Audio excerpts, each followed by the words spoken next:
பானை போல் பெருவயரும் பாங்கான பொன்பு நூலழகும்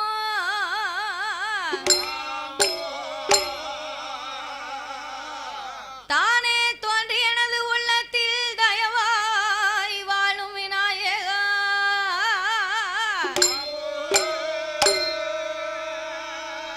நானே உமது பாதம் பணிவேன் என் நாவில் வந்துதிப்பாய் ஓம் கணபதி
பண்டரி போச்சும் ராமா ராமச்சந்திரா உன் பொனடி கமலம் போச்சு போச்சு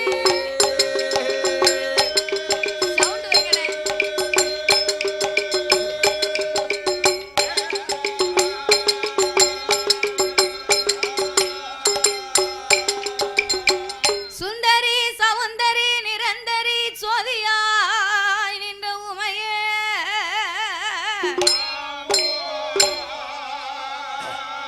சுக்கிரவாரத்தினால் உன்னை தரிசிப்பவர்க்கு அருள் புரிவாயன் தாயே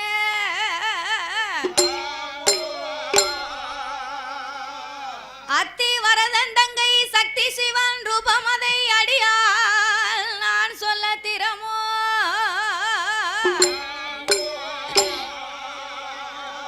இந்த அழகான அழகாபுரி மாநன் நகரத்தில் ஆனந்தமாய் வந்த மந்த என் நம்பிகை அங்கையர் கண்ணி அகிலாண்ட கோடி பிரமாண்ட நாயகி அம்பிகை ஈராத்துக்காரி இருக்கன்குடி மாரியம்மாள் என கருள் புரிவாய்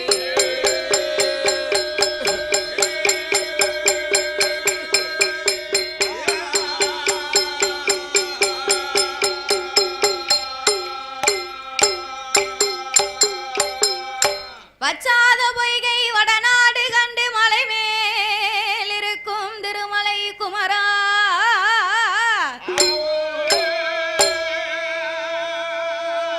உச்சார் தன்னை எனக்கு ஒருவர் இல்லை உமையால் தனக்கு மகனே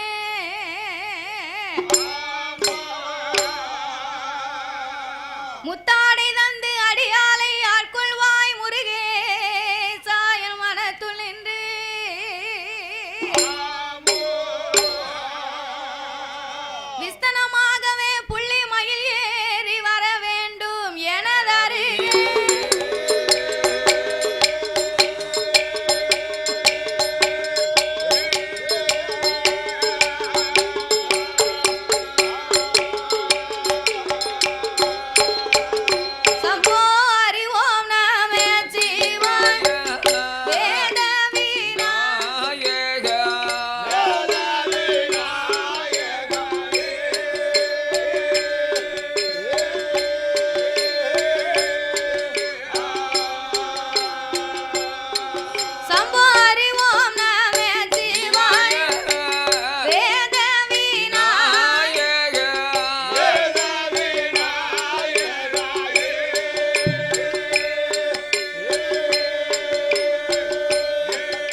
கனவிலையும் நினைவிலையும் என்னாலும் நான் மறவேன்.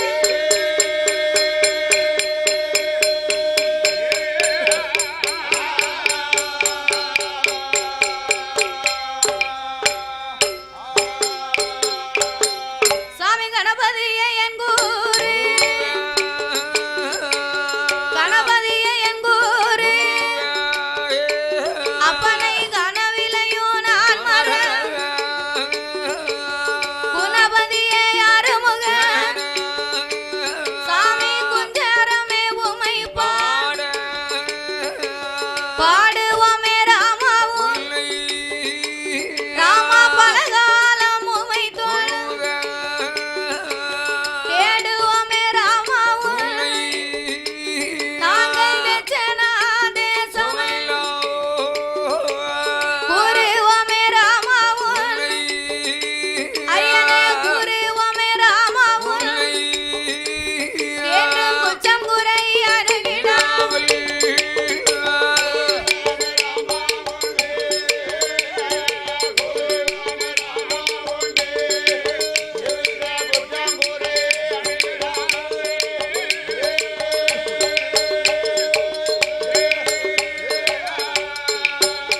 சாமி ஆதியில வேதநாதா ஆதியில வேதநாதா ஆதி அம்பலத்தில் ஆடுமைந்தா சோதியில் மாலையர்க்கு துவன்றாமல் நின்ற மாலை ஆடி முடியும் தேடிதா அம்பலவானரோட திருமண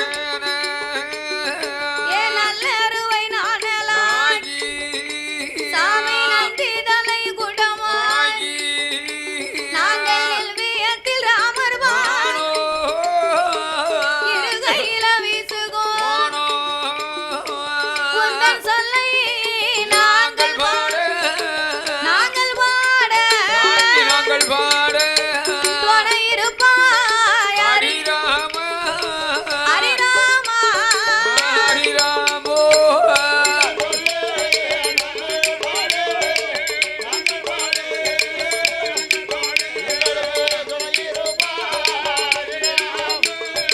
ஹரிராமா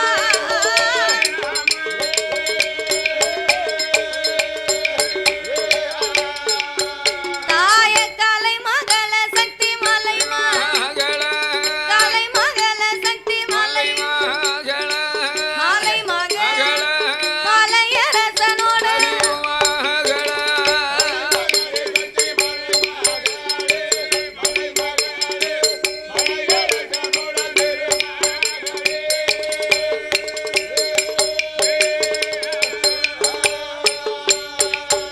தாய கலை மகள மாலை மகள மலையரசன் திருமகள வான்மையிலால் அம்பிகை தாய வந்தருள வேணுமா வந்தருள வேணுமா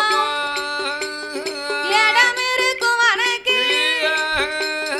எனக்கருள வருவாயும் தாய வளம் இருக்கும் ஈஸ்வரி அம்மானி வந்து எனக்கு அருள் புரி எனஞ்சு முட்டி நான் உன நாவு தடுமாடும் வேலை நாவு தடுமாறிடா ஏனர் குரலும் அங்கிடா நெஞ்சதுவும் உணர்ந்திடா நினைவு தடுமாறிடா நெஞ்சிலையும் நாவு நின்று விளையாடவே எனக்கு மனமிறங்கி இசை கருள வருவாயா ஐந்தெழுத்தை ஓரெழுத்து அருள் புரிய வேணுமா நீ எட்டெழுத்த ஓரெழுத்தா எனக்கு அருள வேணுமா நான் தெரியாத கதைகள் எல்லாம் தெரியாத கதைகள் எல்லாம் அம்மானி தெரியும்படி வந்தருள்வா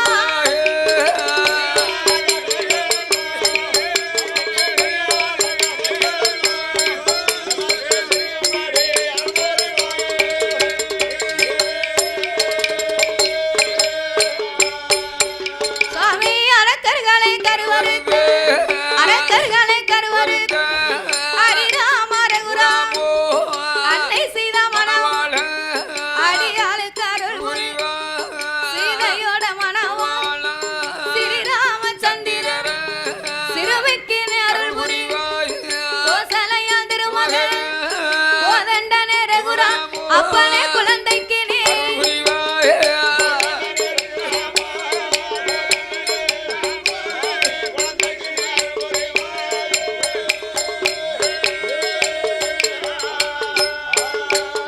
தாயே மஞ்சேன முகமலை மஞ்சேன முகமலை மாதவன மாரியம்மா மதலைக்கு நீ அருள் புரிவாய் கண் கொடுத்த காளியம்மா கவை கருள பேரு வச்ச பேச்சியம்மா புத்திரைக்கு வந்தருள் முகம் கொண்டவள் முப்புறத்தை ஆண்டவள் முத்தனிய முப்புடம் உன்னால் வந்தருள் சந்தேன மாரியம் கற்கார்க்க அங்காள ஈஸ்வரி அழகு நல்ல மாதா அடியாளுக்கு அருள் புரிவாய் எந்தாயனாக எனக்கு அருள வேணுமம்மா அம்பிகைய நடை கொண்டு அடியாளுக்கு அருள் புரிவாய் கலிக்கனாச்சி அம்பிகையே கலிக்கனாச்சி காய கதை கருள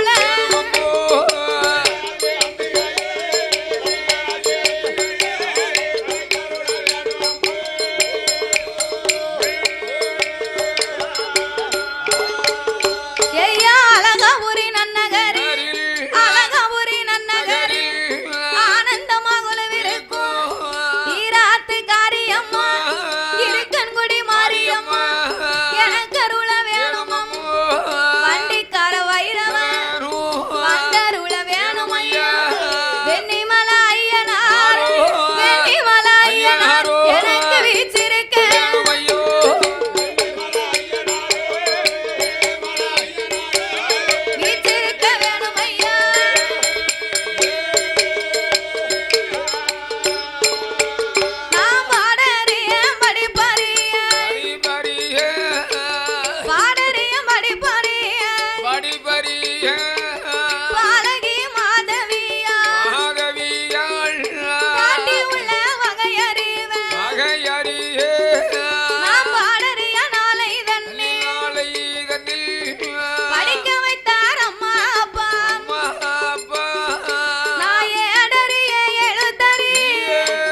நகரில் மாரியம்மா நாமம் மாரியம்மா புலவர் ஒரு பூச்சொலியும் வீக்கே போது நகரில் வாழும் வில்லிசை கவிகள் எல்லாம் விருத்தம் போட்டாரு இசைக்கு அம்மா நாமம் வச்ச இசைக்கு அம்மா அண்ணா இசைக்கு அவர்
சபை நிறைந்த தாய்மார்களே, எனது அருமை தாய்மார்களே, பெரியோர்கள், சபையோர்கள், என்னை பெற்றெடுத்த தாய்மார்கள், தாய்மார்கள், அருமை சகோதர சகோதரர்களே, சகோதரர்களே, வருங்கால வாலிப இளஞ்சிங்கங்களே, இளஞ்சிங்கங்களே, அதாவது என்னம்மா அடைக்கலப்பட்டனம் அழகாபுரிமா நகரத்திலே மக்களை காத்து ரட்சித்து என்றென்றைக்கும் கிருபையோடு குழுவிருந்து வரக்கூடிய என் நம்பிகை அங்கையர்கண்ணே அகிலாண்ட கோடி பிரம்மாண்ட நாயகி அருள்மிகு ஈராத்துக்காரி இருக்கன்குடி மாரியம்மன் திருவாலயம். இந்த ஆலயம் அங்க இருக்கிறது இந்த அம்மா தான், இங்க இருக்க அம்மாவும் அந்த அம்மா தான். அப்பேற்பட்ட ஈராத்துக்காரி என் இருக்கன்குடி மாரியம்மன் திருவாலயத்திலே தை மாதம் இது இன்னைக்கு என்ன கிழமை? ஞாயிற்றுக்கிழமை.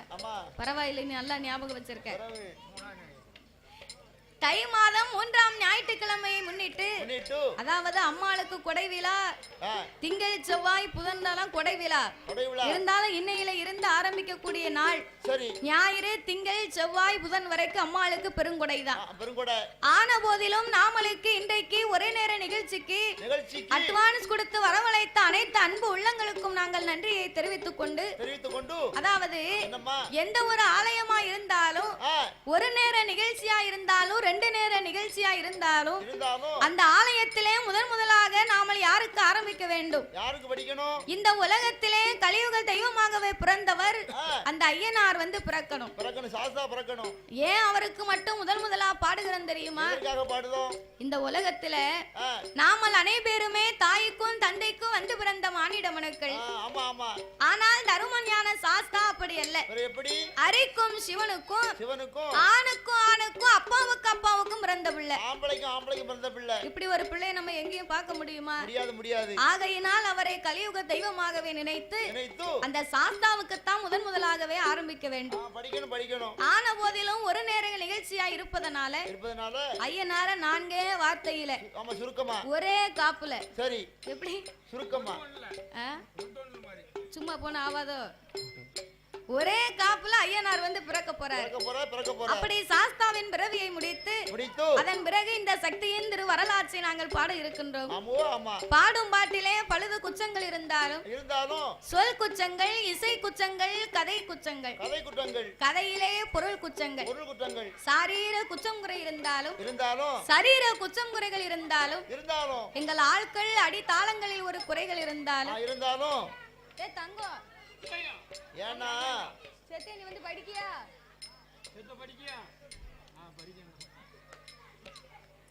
சிரிப்பழக பாத்துட்டா சத்தம் போடாம இருங்கடே. சாரீர குச்சம் குறைகள் இருந்தாலும் சரீர குச்சம் குறைகள் இருந்தாலும் எங்கள் ஆட்கள் அடி தாளங்களில் ஒரு குறைகள் இருந்தாலும் முன் சொல் பின்னால் வந்திடலாம், பின் சொல் முன்னால் வந்திடலாம். இசையில நம்ம இளையராஜா கிடையாது, தாண்டின்னு அடிக்கிறதுக்கு. பாட்டுல டிஎம் சவுந்தரராஜன் கிடையாது. ஏதோ நமக்கு தெரிஞ்சத அழகா படிக்க போறோம். ஆகையினாலே முன்சொல் பின்னால் வந்தாலும் பின் சொல் முன்னால் வந்தாலும் அறிந்து பாடினாலும் அறியாமல் பாடினாலும் ஏன்னா இந்த உலகத்துல எல்லாருமே எல்லாம் தெரிந்தவங்க கிடையாது. யாருக்குமே எல்லாம் தெரிஞ்சவங்க கிடையாது. எல்லோருக்கும் தெரியாததும் கிடையாது, தெரிந்ததும் கிடையாது. ஒவ்வொருவருக்கும் ஆண்டவன் ஒவ்வொரு திறமையை கொடுத்திருக்கிறார். ஆகையினால் அடியால் உங்கள் வீட்டு பிள்ளையாகிய நான் மாதவி என்னால் தெரிந்தளவு என் சிற்றறிவுக்கு எட்டியவாறு உங்கள் முன்னால் நான் பாடுகின்றேன். 6 பிள்ளைகள் இருந்தாலும் 100 குற்றங்கள் இருந்தாலும் 100 குற்றம் குறைகள் இருக்கலாம். உங்க பிள்ளை ஒரு தப்பு பண்ணா எப்படி பச்சை மட்டையை கொண்டு பலார் அடிப்பீங்களோ அது போல இல்லாம அந்த ஆர்வத்தையும் ஆதரிக்குமாறு கேட்டுக்கொண்டு சரி கதை நிகழ்ச்சி ஆரம்பிக்கிறோம். படிக்கலாம்ல? 6 பிள்ளை 100 குற்றங்கள் அடியாளை ஆதரிக்குமாறு கேட்டுக்கொள்கிறோம். அம்மா பாதி மதி மான் மழுவோ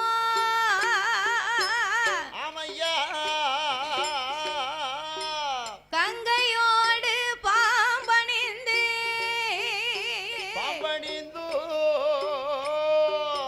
பார்வதியை மனம் புரிந்த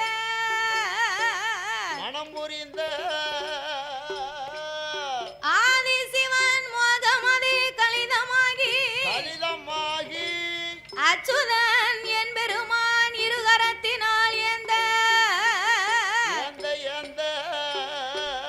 சோதி மணி விளக்கு ஒளிவு போல் 5 மைந்தர்கள் தோளினில் பூநூல் இளங்க தோன்றி மேதினில் அரிக்கும் சிவனுக்கும் ஐயனுக்கும் ஐயனாக வந்து பிறந்த தருமஞான சாஸ்தாக்கள் எல்லாம் யாரெல்லாம் வந்து பிறந்தார் தெரியுமா? அதாவது சாஸ்தா பிறந்தது பங்குனி மாதம் புதன்கிழமை உத்திர நட்சத்திர தண்டு பிறந்தார். அப்பேற்பட்ட தருமஞான சாஸ்தாக்கள் எல்லாம் யாரெல்லாம் வந்து பிறந்தார்கள் தெரியுமா? அவர் பிறந்த கிரகம் என்ன தெரியுமா? பங்குனி மாதம் புதனது உத்திரம்.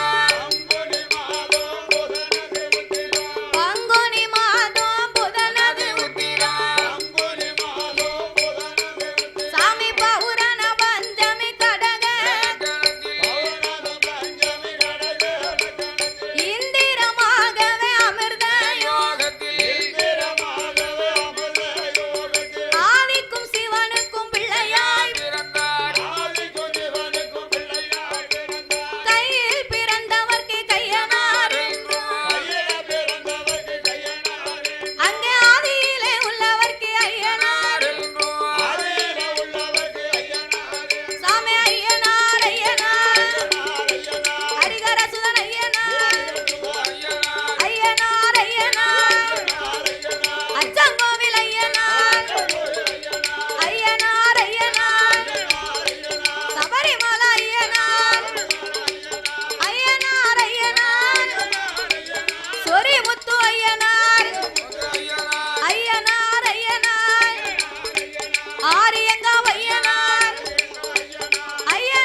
வந்து பிறந்தார் என்று போடுங்கம்மா ஒரு குலவை பொன்னான மணி குலவை நீ முக்கா முக்கா மூன்று தேரும் குலவை போடுங்கம்மா குலவை போட்டான உங்ககிட்ட தானே கேட்டுக்கிட்டு இருக்கேன் குலவை ஏன் வெக்கப்படணும் நம்ம கோயில நம்ம குலவை போடாம பிற ஆளா பார்க்க முடியும் யாருக்கு போட தெரியும்னு கேட்டேன் குலவை யாருக்காவது போட தெரியுமா சொன்னதுக்காக இப்ப குலவை போட வைக்கல குலவை மொத்தம் போட்டியணும் வைங்க நான் சொல்லி அவங்க கேட்காம இருப்பாங்கன்னு நினைக்கியோ யாரு போட்டாங்க பாப்பா சொல்ல கேட்டு இப்போ உன் முன்னால அவங்க அத்தனை பேரை நான் குலவை போட வைக்கிறேன் தாய போடுங்கம்மா ஒரு குலவை என் பொன்னான மணி குலவை முக்கா முக்கா மூன்று நேரம் ஒரு குலவை போடுங்கம்மா ஐயனுக்கும் ஐயனாக எப்படி போட்டாங்கல்ல குலவை குலவையா போட்டாங்க உன் காது கேட்கல ஊள போட்டாங்க குல ஓட்டிடலாமோ அவருக்கு குலவை எப்படி போடணும்னு தெரியாத அதுக்கு தான் ஊழ விட்டாங்கன்னு சொல்லுதாரு கழுதைக்கு தெரியுமா கற்பூர வாசனை அப்புறம் கழுதையா நீ கழுதை இல்ல குலவு போட்ட தெரிஞ்சா நீ இப்படி பேச மாட்டல கழுதையை விட கேவலமாயிட்டே இப்போ அத பத்தி ஒண்ணுமில்ல அது நம்ம வச்சுக்கிட்ட முறை அப்படி ஆமா சரி ஹரிக்கும் சிவனுக்கும் ஐயனுக்கும் ஐயனாக வந்து பிறந்ததினாலே ஆமையா அவர் ஹரிஹர சுதன் ஆனந்த சித்தன் ஆமா ஐயனுக்கும் ஐயனாக தரும ஞான சாஸ்தாவாகவே வந்து பிறந்தார்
கண்ணன் திருநீகன் திகம்பரன் சிதம்பரம் திரிசூலன் தில்லையம்பலன் திருநீல கண்டனாகி சிவபெருமான் ஆனை தோல் போர்வையும் புலித்தோல் ஆசனத்தோடு சக்தியோடு ஆண்டவன் கைலாசத்திலே கொலுவிருந்து வருகின்றார். அப்படி கொலுவிருக்கும் இறைவனாகிய சிவபெருமானோடு ஆதிகையில எனும் யார் யாரெல்லாம் கொலுவிருந்து வருகின்றார்கள். ஆகாயத்தில் சூரியன் ஆகாயத்தில் சூரியன் அன்பு குளிர் சந்திரன் ஆகாயவாணியோடு ஆகாயவாணியோடு அன்னை கங்காதேவி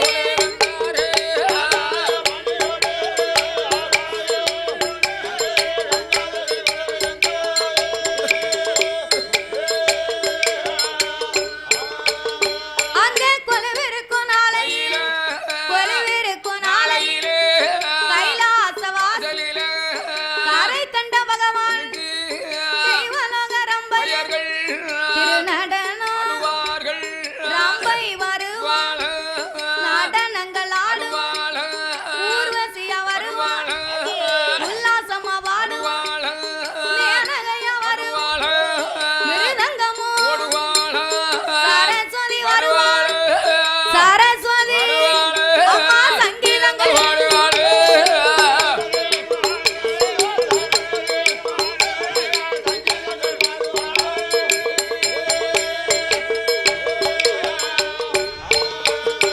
அப்பேற்பட்ட இறைவன் வாழும் அந்த கைலாசபதியிலே ஆனை தோல் போர்வையும் புலித்தோல் ஆசனத்தோடு சக்தியோடு ஆண்டவன் கைலாசத்திலே கொலுவிருந்து வருகின்றார். மாட்டிக்கிடுவோம். எதுக்கு வாய அதுக்குன்னு இப்ப மிஷின் வச்சிருக்காங்கப்பா, குடிக்காங்களா குடிக்கலையா தூக்கி கொண்டு போட்டாங்கன்னா அப்படின்னு செக் பண்ணுவாங்க. வீட்டுக்கார அம்மா வந்துதான் இந்த அம்மா வந்து சொல்லுவா, என்ன சொல்லுவா? ஐயா ஏ அதிகாரி, ஐயா இவன் நல்லவனா இருந்தாம்னா நான் வீட்டுக்கு அப்பவே கூட்டிக்கிட்டு போயிருப்ப உங்க இடத்துக்கு அவன் வந்திருக்க மாட்டான். சரி இவன் குடியார பையலா இருந்தாலும் பரவாயில்ல. சரிதான். என்ன நிக்க பாருங்க இந்த புள்ள, ஆமா இந்த பிள்ளைக்காம இவனை சும்மா விட்டுருங்க. என்ன படுத்துட்டு போற? இந்த பிள்ளையா, இந்த பிள்ளைக்கு அப்பா யாருன்னு யாருக்கு தெரியும்? நன்றி உள்ளது அதுதான். உலகத்திலே நன்றி உள்ளது அதுதான். நாய மிஞ்ச நன்றிக்கு யாரும் முடியாதுல்ல. இல்ல ஆகையினால நாங்க தாய்மார்கள் நினைச்சாதான் உள்ள கொண்டு போனாலும் உங்களை வெளியே கொண்டு வரலாம். சரி, வண்டியில வர ஆளுகளை மாத்திரம் மடிக்கார அதிகாரி இந்த பஸ்ல வரவங்களை ஊதி பிடிச்சானே, அது எதுக்கு பிடிக்காங்க? வண்டியில வரவங்கள ஹெல்மெட் போட்டிருக்கணும், சரி நல்ல முறையா ஸ்பீட குறைச்சு வரணும், ஆமா மேடு பள்ளத்தை பார்த்து வரணும். வரணும். அது போடாதவங்கள பிடிக்காங்க, குடிக்கவங்களும் குடிச்சிருக்காங்களான்னு செக் பண்ணுதாங்க. இந்த பஸ்ஸுக்குள்ள வர ஆளுகளையும் பிடிச்சிட்டாங்கன்னு வைங்க, சரி துட்டு கொஞ்சம் கூட சேரும். அப்படியா? சரி போட்டோம். உன்னை மாதிரி அறிவு உள்ளவங்க அதிகாரியா இல்ல, சரி அதனால அவங்களுக்கு பிடிக்க தெரியல. எனக்கு எப்படி தெரியுது பாத்தியா? ஆகையினால நம்ம தாய்குல தங்க இருக்கிற மாதிரி சத்தம் மூச்சு காட்டாம இருக்கணும். ஆமையா. ஆதி கைலாசத்திலே ஆண்டவனாகிய சிவபெருமானும் பார்வதாதேவியும் கொலுவிருந்து வரும்போது ஆண்டவன் 14 உலகத்தை உடைத்து 224 புவனங்களையும் ஆண்டவன் படைத்து 7 சப்தா சாரங்களாகப்பட்ட கடல்களை படைத்து கல்லுக்குள் இருக்கும் திரையவும் கருப்பையுக்குள் வாழும் சிசுவையும் முட்டைக்குள் உருவாகும் குஞ்சியவும் ஆண்டவன் படைத்தார். சிறிய உயிர் சிச்செரும்பு, பெரிய உயிர் மத யானை, ஓரறிவு முதல் 6 அறிவு படைத்த நாமலை போன்ற மானிட மனுக்களை எல்லாம் ஆண்டவன் படைத்து மரம் செடி கொடி பயிர் புல் பூண்டு இலை தாவரங்கள். ஏன் மாரியாத்தா, அம்மாளுக்கு முன்ன இருந்துகிட்டு இப்படி உறங்கினா என்ன செய்ய? கட்லு போட்டுலாம் உறக்க வருது அவளுக்கு. நான் பாம்பளுக்கும் சுத்தின பீடி உனக்கு தாய்க்கு நேரா உட்கார்ந்துருக்காவா. அம்மா வந்து பயிர் எடுத்துட்டா, வேற ஒண்ணும் இல்ல. அது என்னன்னு கேட்டா தாயி, என்ன போன வருஷம் நேர்த்திய கடனு. சரி, அடுத்த வருஷம் ஞாயிற்றுக்கிழமை 3வது ஞாயிற்றுக்கிழமை அன்னைக்கு மாதவி உள்ள வந்து தெக்க பார்த்து உள்ள படிச்சுக்கிட்டு இருப்பா. நான் பெரிய சூளை போட்டு உட்கார்ந்துக்கிட்டு வடக்க பார்த்து உட்கார்ந்து தூங்கிட்டு இருப்பேன் அப்படின்னு நேர்த்திய கடனு. அதனால இன்னைக்கு செலுத்திக்கிட்டு இருக்காங்க. நேர்த்தியத்தை கரெக்டா செலுத்திக்கிட்டு இருக்காங்க. சரிதானே? ஆமா, இன்னும் நேரம் இருக்கு, தாய் பிறக்கணும், 9:30 மணி ஆகல இன்னும். அதனால கொஞ்சம் கட்டுப்படுத்தி உட்காருங்க. சாப்பிட்ட சாப்பாடு அப்படி, அதனால உறக்க வருது அவங்களுக்கு. இன்னைக்கு தானே முத நாள், இப்பவுமே உறங்குனா நாளை செவ்வாய்க்கிழமைக்குலாம் எங்க போவ? ஒரு நாள் உட்கார 2 மணி நேரம். அதனால நம்ம எத்தனை நாள் வருஷம் 360 நாள் முடிச்சிட்டு தான் இருக்கோம். நமக்கு துட்டு உட்கார்ந்துட்டாங்க, அவங்க சும்மா இல்ல உட்கார்ந்துருக்காங்க, அதனால சொல்ல முடியாது. ஆண்டவன் மரம் செடி கொடி பயிர் புல் பூண்டு இலை தாவரங்களோடு ஆடு மாடு கன்றுகா அடைகள் அதனையும் படைத்து படைத்த மனுக்களை பட்டினி இல்லாமல் படியிழக்க வேணும் என்று என் ஆண்டவன் எப்படி காத்து ரட்சித்து வருகின்றார் தெரியுமா? சாமி படைத்தா சிவா உலகம் எல்லாம், படைத்தா சிவன் உலகம் எல்லாம், அவனும் படியிழக்க வேணும் என்று ஈரேழு உலகம் எல்லாம், ஈரேழு உலகம் எல்லாம் பகவான் இறையழக்க வேணும் என்று அவள் பார்வதியால் இடமதில சாமி இடமதில அளக்கும்படி வாங்குவாரா, பகவான் அளக்கும்படி வாங்குவாரா.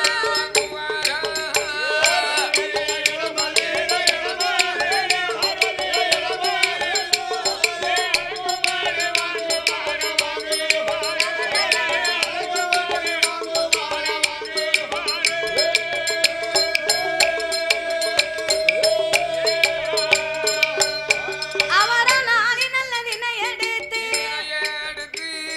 நாளை நல்ல தினை எடுத்து பகவான் நாடு எங்கும்படி இழந்தார். உரிய நல்ல தினை எடுத்து இந்த உலகம் எல்லாம் படி இழந்தார். மரக்கால் நல்ல தினை எடுத்து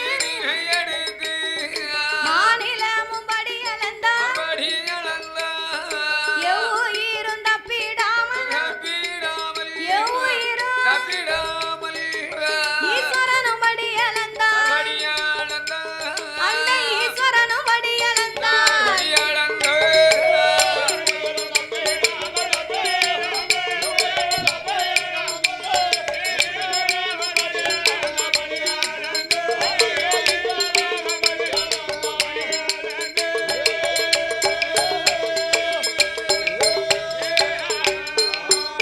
சாமி படைத்ததொரு உலகம் படியளந்து தான் படியளந்த பகவானோ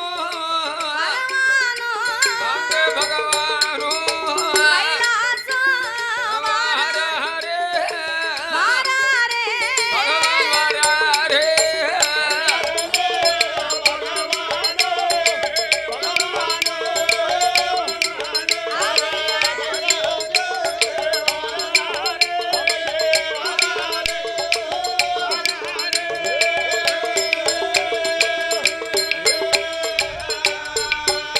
சாமி படியளந்த பகவான் கைலாசம் வாரார். அங்கே கைலாசம் வரவும் ஈரேழு உலகமெல்லாம் இறையிழந்த ஆண்டவன் பகவான் கைலாசத்திற்கு கடவுளாகிய சிவபெருமான் படி இழந்து வருகின்றார். அப்படி படியிழந்து கைலேங்கிரி மலைக்கு வரும்போது அந்த சக்தி உமா பார்வதா தேவி சிவபெருமான் எப்போது வருவார் என்று சொல்லி தங்கத்தாம்பூலத்திலே பாரிசாத மலர்களை வைத்து கெண்டியிலே சலம் எடுத்து கிருபை உள்ள பகவானுக்கு பாத பூஜை முடித்தால் அவள் பணிவிடைகளை செய்தார். பாத பூஜை முடித்து பணிவிடைகளை செய்து களைத்து வந்த பகவானுக்கு களைப்பாறை கொடுத்தார். இளைத்து வந்த ஈசனுக்கு இளைப்பாறை கொடுத்தார். படியிழந்த பகவானுக்கு பார்வதி பாலும் பலமும் கொடுத்தாலும் அந்த அவெல்லாம் பொண்டாட்டி. ஒரு மனுஷன் வீட்டுக்கு வேலைக்கு போயிட்டு ஆனா பிறந்த ஆம்பளை சாயங்காலம் வீட்டுக்கு வரும்போது கட்டிய மனைவி எப்படியா இருக்கணும்? இப்ப உள்ளவங்க எப்படி இருப்பாங்க தெரியுமா? 6 மணி ஆயிடுதுன்னு வை, 6 மணிக்கு முன்னால பாத்திரம் தள்ளி போட்டிருப்பா, அடுப்புல சாப்பாட்டுக்கு ஒலை வச்சுட்டு வந்திருப்பா, ஓலைய வச்சு போட்டுட்டு டிவில வந்து உட்காருதவாதான். ஏன்னா அந்த 6 மணி 6:30 ஒரு நாடகம் போட்டிருந்தாங்க பாத்துக்கோ. சன் டிவில நாடகம், சீ தமிழ்ல நாடகம், விஜய் டிவில நாடகம், ஒண்ணு விளம்பரம் போட்டா இன்னொரு டிவில, இந்த டிவில விளம்பரம் போட்டா இன்னொரு டிவில, இப்படி 6:30 மணிக்கே நாடகம் ஆரம்பிக்கு. ஆ, நாடகம் ஆரம்பிச்சு சரி 10-11 மணி வரைக்கும் அந்த நாடகத்தை தான் பார்த்து சேப்பா. ஒரே நாடகம் தான். அந்த ஐயா வேலைக்கு போயிட்டு இத்தனை மணிக்கு வருவாரு. காலைல 6 மணிக்கு போனா அவர் நிக்க சடைச்சு அல்ல சடைச்சு வேலைக்கு போயிட்டு ஒரு 7 மணி 7:30க்கு தான் வருவாரு. இவ வரும்போது அப்ப பார்க்க டிவியும் எடுக்க மாட்டுக்கு, ஆமா ரிமோட்டும் சரியில்லை ரிமோட் ஒர்க் ஆக அப்படின்னு அதை போட்டு 2 தட்டு தட்டுவா. அப்பவும் அது எடுக்காது பத்துக்கோ. ஆமா அப்ப டிவி காரனை பிடிச்சு வைவா. வை வை நோ வை தேதியில போவா, என்ன ரிமோட் கொடுத்திருக்கான் டிவி சரியா எடுக்க அப்படின்னு அவனுக்கு 2 ஏச்சு. ஏச்சி அப்ப இப்படிலாம் இந்த பெண்கள் இப்ப கவனிக்க போறதே இல்ல. இப்பதான் புருஷனை கவனிக்க மாட்டாங்களே. கிடையவே கிடையாது. கிடையாது. அவர் சாப்பாடு வச்சுட்டான்னு சொன்னார்னு வை, அவர் வெண்ணி போட சொல்லியிருப்பாரு சாயங்காலம். சரி அந்த ஐயா வந்து பாப்பாரு. அவ நாடகத்தை விட்டு எந்திக்கிற மாதிரி தெரியாது. தெரியாது. அவ உலைக்கு வச்சிருக்கா பாரு தண்ணி, ஆமா அதை தூக்கிட்டு போய் குளிச்சிட்டு வந்துருவாரு. வேற என்ன செய்ய முடியும்? ஒலையில எப்படி அரிசி பிறவ வந்து போடுவா, அது வத்திரும்ல. பரவாயில்லையா? சரி பிறவ தூக்குனா தான் உண்டு, இல்லைன்னா அதுவும் வத்தி போயிரும். சரிதானே. ஆனா அந்த காலத்து பெண்கள் அப்படி அல்ல. கிடையாது. கட்டின கணவனே கண்கண்ட தெய்வமாக மதித்தார்கள். நினைத்தார்கள். கல்லானாலும் கணவன் புல்லானாலும் பூமாம்னு பூமாம்னா கணவனே கண்கண்ட தெய்வம்னு கனகம் தெரிஞ்சாலும் பெண்ணா பிறந்தவா. அப்பா அந்த காலம் ஆணும் அப்படி இருந்தாரு, ஆமா பெண்ணும் அப்படி இருந்தா. கரெக்டா இருந்தா ஆண் பெண்ணை மதித்தார், பெண் ஆணை மதித்தார். மதித்தார்கள். இப்ப உள்ளவங்க நீங்க வீட்ல இருந்து போகும்போது ஒரு ஆளாத்தான் போறீங்க, சரி வரும்போது 2 ஆளா வந்தா என்ன செய்ய முடியும்? வேட்டி இடுப்புலயா இருக்கு, யாட்டிகளை தோத்துட்டு ரோட்ல ஒருத்தனுக்கு தலையில சுத்தி வச்சிருக்கான், இன்னொருத்தனுக்கு கக்கத்துல. வச்சிருக்கா. அது எதுக்கு வேட்டி? யாட்டியே டவுசர் போட்டுருக்கு போய் சரியா போச்சு. வரவே இப்போ நீங்க வெளியில போறவங்க நல்ல முறையா வந்தா தானே நாங்க நல்ல முறையா பார்க்க முடியும். முடியும். நீங்க கோட்டை அடிச்சுட்டு குதூகலமா வந்தா எப்படி பாப்பாங்க? நீ வந்த நேரத்துக்கு நாங்க சாப்பாடு கொடுக்க மாட்டேங்க. சரி அப்புறம் நாங்க என்ன செய்ய முடியும்? நீ நல்ல முறையா வந்தா தானே தாய்மார்கள் கொடுப்பாங்க. வேலை பார்த்து அசையில ஒரு குவார்டர் குடிக்க தான் செய்வோம். டெய்லி அப்பா குடிக்கணும் அதுக்கு. ஆமா டெய்லி 500 ரூபாய்க்கு உழைச்சா ஒரு 150 ரூபாய்க்கு குடிக்க வேண்டாமா? சரிதானே. குடியும் குடித்தனமா இருக்குன்னு எதுக்கு சொல்லியிருக்கேன்? குடியும் குடித்தனம்னா அந்த குடி இல்லப்பா, குட்டி குடும்பம் பொண்டாட்டி மனைவி வேலைன்னு இருக்கணும். சாப்பாடு நல்லா சாப்பிடணும். சரி அதுக்கு தான் குடியும் குடித்தனமா இருக்கணும் இருக்காங்க. அப்படி சொல்லிருக்காங்களோ? இப்படி குடிக்க யாரும் சொல்லல. நான் குடியும் குடித்தனம் சொன்ன உடனே சாயந்தரம் போல ஒரு குவார்டர் குடிச்சு சொல்லுவாங்க. சரிதானே. ஆனாலும் இப்ப உள்ள பெண்கள் இப்படி இருந்தாலும் அந்த பார்வதா தேவி அப்படி அல்ல. இல்ல இல்ல சிவபெருமானாகப்பட்ட ஆண்டவனை வரவழைத்து ஆண்டவனுக்கு பாத பூஜை முடித்தால் அவள் பணிவிடைகளை செய்து கலைப்பாரி இலைப்பாரி கைலாசத்திலே உழவிருந்து வந்தார்கள். மேலும் உலகமெல்லாம் நீங்க இறையிழந்து வரும்போது உலகத்து மக்கள் எல்லாம் உம்மைத்தானே கடவுளாக வணங்கி வருகின்றார்கள். அப்படி இருக்கும்போது காலையிலையும் மாலையிலையும் யாரோ 2 பேர்களை நீங்கள் வணங்கி வருகின்றீர்கள். அவங்க 2 பேரு யாரு?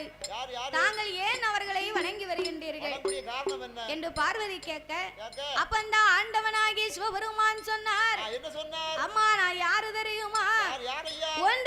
ஒன்றாண்டி சிவ உடையவனும்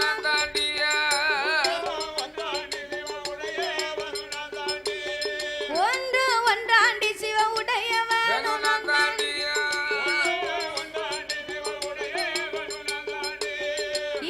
இரண்டாண்டி சிவ ஈஸ்வரனும்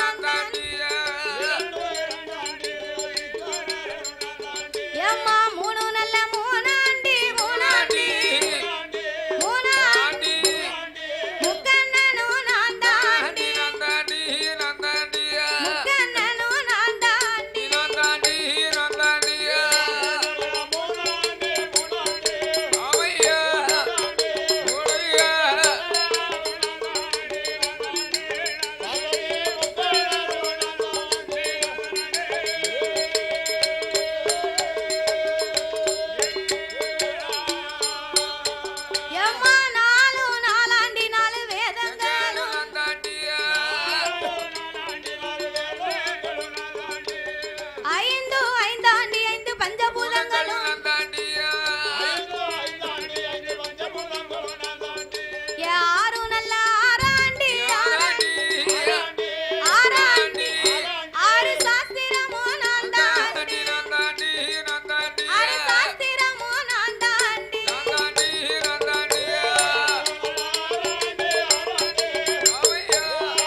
அசைந்த அசையும் அம்மா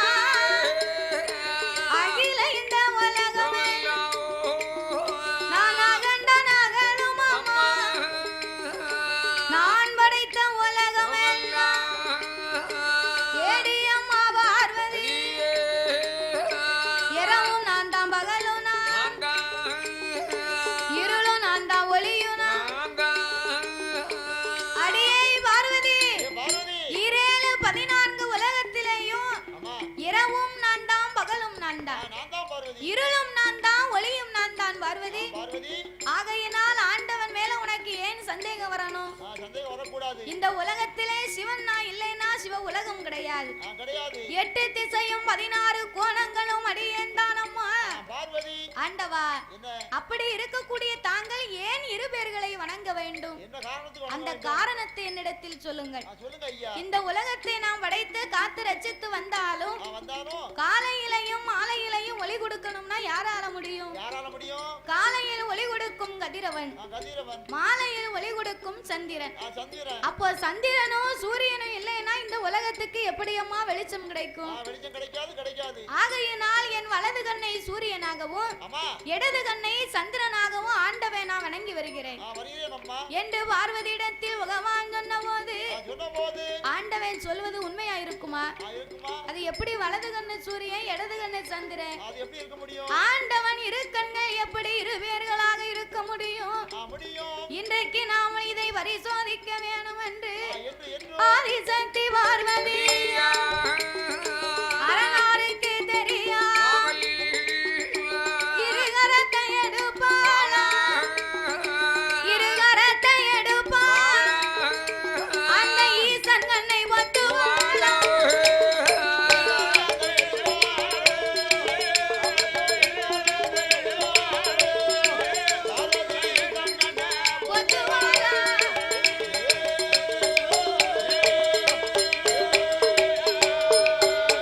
அப்போ இருகரத்தை எடுத்தல்லவோ ஈசன் கண்ணை ஒத்தும் போது ஈரேழு உலகமே அது இருளாயிருக்கும் பாரேழு உலகமே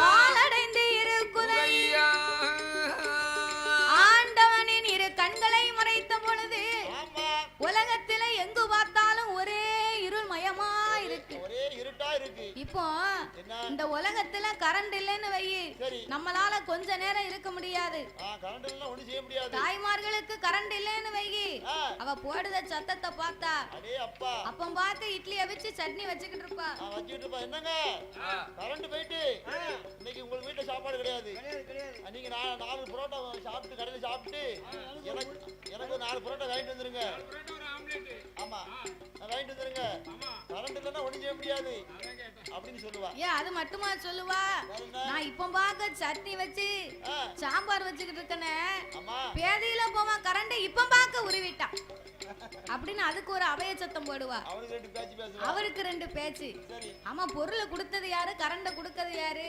அப்புறம் அவங்கள தானே கேட்கணும் அப்ப நம்மளால கரண்ட் இல்லாம ஃபேன் இல்லாம நம்மளால கொஞ்ச நேரம் இருக்க முடியுதா நம்மளால இருக்க முடியாது ஆனா இந்த உலகத்திலே எங்கு பார்த்தாலும் இருளா இருக்குன்னு சொன்னா எந்த மக்களாலையும் பொறுக்க முடியாது மக்கள் எல்லாம் திக்குமுகம் தெரியாமல் திணறி தவித்து வருகின்றார்கள் இதை கண்டார் ஆண்டவன் சிவபெருமான் இந்த உலகத்துக்கு மக்கள் எல்லாம் இருளுக்குள்ளலாம் இப்படி தவிச்சுக்கிட்டு வராங்க அப்போ உலக மக்களுக்கு நம்ம இப்பொழுதே ஒளி கொடுக்க வேண்டும் என்ன பார்வதிக்கு 2 கண்ணு இருப்பது தானே தெரியும் அந்த 2 கண்ணை தானே அவளால் மறைக்க முடிந்தது பகவானுக்கு 3வது கண் நெச்சிக்கண்ணு ஒண்ணு உண்டு அதனாலதான் அவருக்கு நீலகண்ட பகவான் நெச்சிக்கண்ணம்னு ஒரு பேர் உண்டு அப்போ இந்த 3வது கண் இருப்பது இதுவரைக்கும் பார்வதிக்கு தெரியாது அந்த நெச்சிக்கண்ணை திறந்து நம்ம ஒளி கொடுக்க வேணும் என்று ஆண்டவன் தான் பகவான் நெச்சி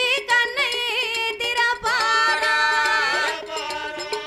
நீண்ட ஒளி கொடுப்பாரா அங்கே உச்சி கண்ணை பகவான் திறப்பாரா உச்சி கண்ணை திறப்பாரா உலகில் ஒளி கொடுப்பாரா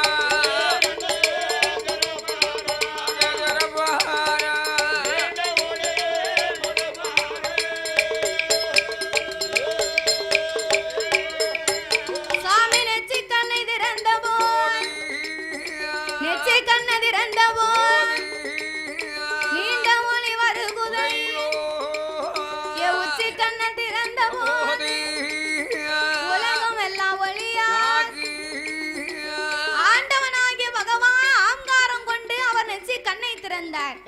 அப்படி நெற்றி கண்ணை திறந்த போது அக்கினி பொறிகள் பறந்த அகிலமெல்லாம் ஒளிமயமாகவே மாறி அந்த அக்கினி பொறியில் இருந்து ஓர் ஆங்கார வடிவங்களோடு காளி அம்சத்திலே உச்சி கண்ணிலே ஒரு பெண் வந்து பிறந்தார். ஆண்டவன் அப்பெண்ணை அழைத்து எம்மா பெண்கொடியே, ஆண்டவனுடைய உச்சி கண்ணிலே நீ காளி அம்சமா வந்து பிறந்ததுனால இன்றைய நாள் முதலாக உனக்கு உச்சிமா காளி என்ற ஆண்டவன் பெயர் நாமத்தை கொடுத்தார். வரம் கொடுத்து அவளை வடக்கு வாசலில் அமர வைத்து விட்டு ஆண்டவனுக்கு ஆங்காரம் கொண்டு கண்ணை திறந்தார். பாரு, பகவானுக்கு அக்கினி தாங்க முடியாம அங்கமெல்லாம் ஒரே வேர்வை. வேர்வைன்னு சொன்னா நமக்கு இப்ப எப்படி வேர்த்து கொட்டுது? அடிச்சு அடிச்சு அடியில அப்படி அடிச்சு அடியில வேர்க்குது. நல்லா அடிச்சு நல்ல உடம்புக்காரங்களுக்கு வேர்க்காது, கள்ள உடம்புக்காரங்களுக்கு வேர்க்கும். ஆமா,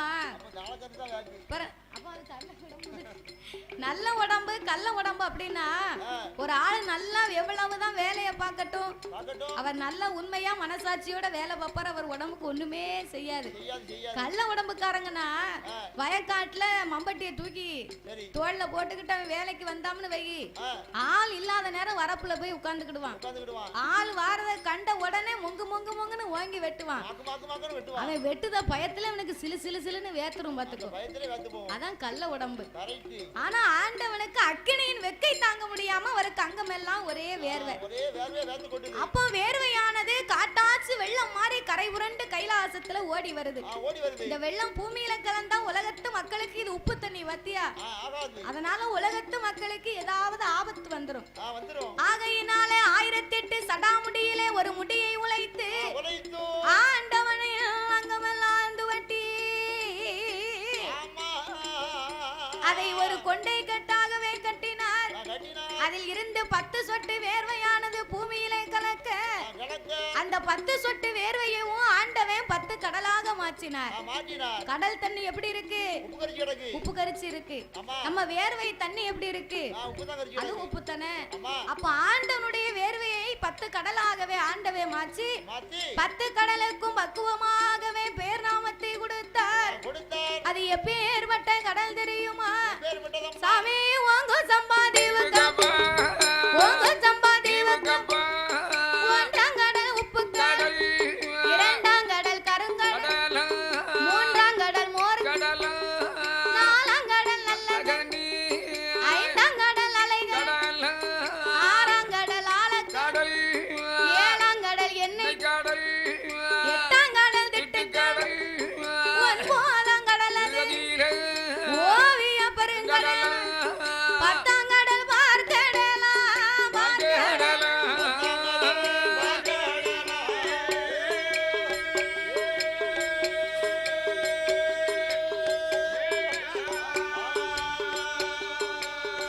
அங்கே பாங்குடனே அமைந்திருக்கு, பாங்குடனே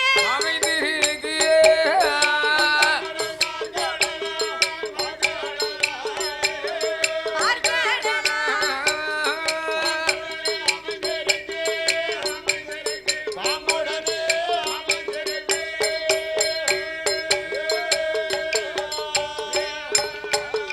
சாமி அந்த நல்ல கடலுக்கப்பா பளிங்கு வர்ணம் பாறை உண்டு. அந்த பளிங்கு வர்ணம் பாறையில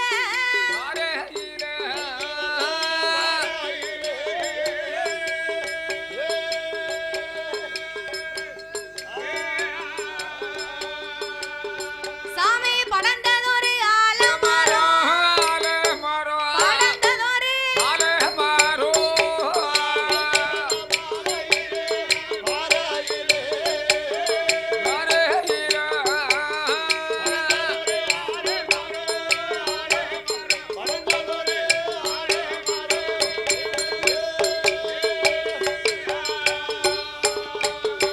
பத்து கடலுக்கு அப்பாலே அந்த பளிங்கு வர்ணம் பாறையிலே ஒரு பெரிய படர்ந்த ஆலமரம். அந்த பாறையில எப்படி தாய் இப்படி மரம் முளைச்சது? இன்னைக்கும் கிணத்துக்குள்ள பாரு, பாறைக்குள்ள இருந்துதான் ஆலமரமே முளைச்சு நிக்கும்பா.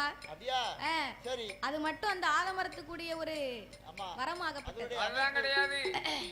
இந்த ஆலமரம் அந்த அரச மரம் இந்த பாறையில கிணத்துக்குள்ள எப்படி முளைக்குன்னு சொன்ன ஏன் முளைக்கு எப்படி முளைக்கு காகங்கள் அந்த பழத்தை சாப்பிட்டு போகுமா சரி என்னது வேப்ப பழத்தை சாப்பிடும் சரி அரசம்பழத்தை சாப்பிடும் பாறையில கொண்டு நம்மளாயே முளைக்க வைக்க முடியும் ஆலம்பழத்தை சாப்பிடும் சரி அப்படியே போகக்கூடிய நேரத்துல காகமானது குருவிகள் ஆனது எச்சம் போடும் காக்கா பச்சி பறவைகள் எல்லாம் எச்சம் போடக்கூடிய இடத்துலதான் அப்படி முளைக்கும் அதான் பாறை அது பாறையில போட்டா பாறையிலயும் முளைக்கத்தானே செய்யும் கேள்விக்கு பதில் இது இல்ல நான் எப்படி முளைக்கும்னு கேட்கல சரி பாறைன்னு சொல்லுவாங்கல்ல பாறை கல் பாறை சரி கல் பாறை எப்படி அம்மா முளைக்கும் பாறைக்குன்னா பாறைக்கு நடுவுல இருந்து வராதுப்பா பாறையும் இன்னொரு பாறையும் சேர்ந்து இருக்கக்கூடிய இடையில மண் இருக்கலாம் கல்லுலயே ஈரம் இருக்கு கல்லுல ஈரம் இருக்க போய் தான் அதுலயும் மரம் வந்து முளைக்கும் அப்ப ஈரத்துல எல்லா ஈரத்திலயும் மரம் முளைக்குமா விதை போட்டா தான் மரம் முளைக்கும் விதை போட்டா தான் முளைக்கும் ஆமா நீ பாறையில கலந்தே போட்டு பாருங்க முளைக்கான்னு பாப்போம் எப்படி பாறையில போட முடியாதான் காகங்கள் போடுது உங்க விவகாரத்தை எங்க கொண்டு போகணும் தெரியுமா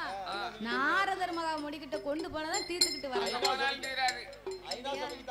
சரிதானே அப்போ அப்பேற்பட்ட 10 கடலுக்கு அப்பாலே ஒரு அழகான பளிங்கு வர்ணம் பாறையிலே படர்ந்த பெரிய ஆலமரத்துக்கு அடியிலே காய்ச்சடித்து மணல் குமித்து கரையான் புச்சு வளர்ந்திருக்கு ஓங்கி வளர்ந்த புச்சு அதற்கு 1000 வாசல் உண்டு தங்க புச்சு வெள்ளி புச்சு அந்த மாணிக்க புத்துக்குள்ள நாகங்கள் எல்லாம் ஒன்றாக கூடி அங்கே யாரெல்லாம் ஆண்டு வருகின்றார்கள் சாமி சென்னாகங்கள்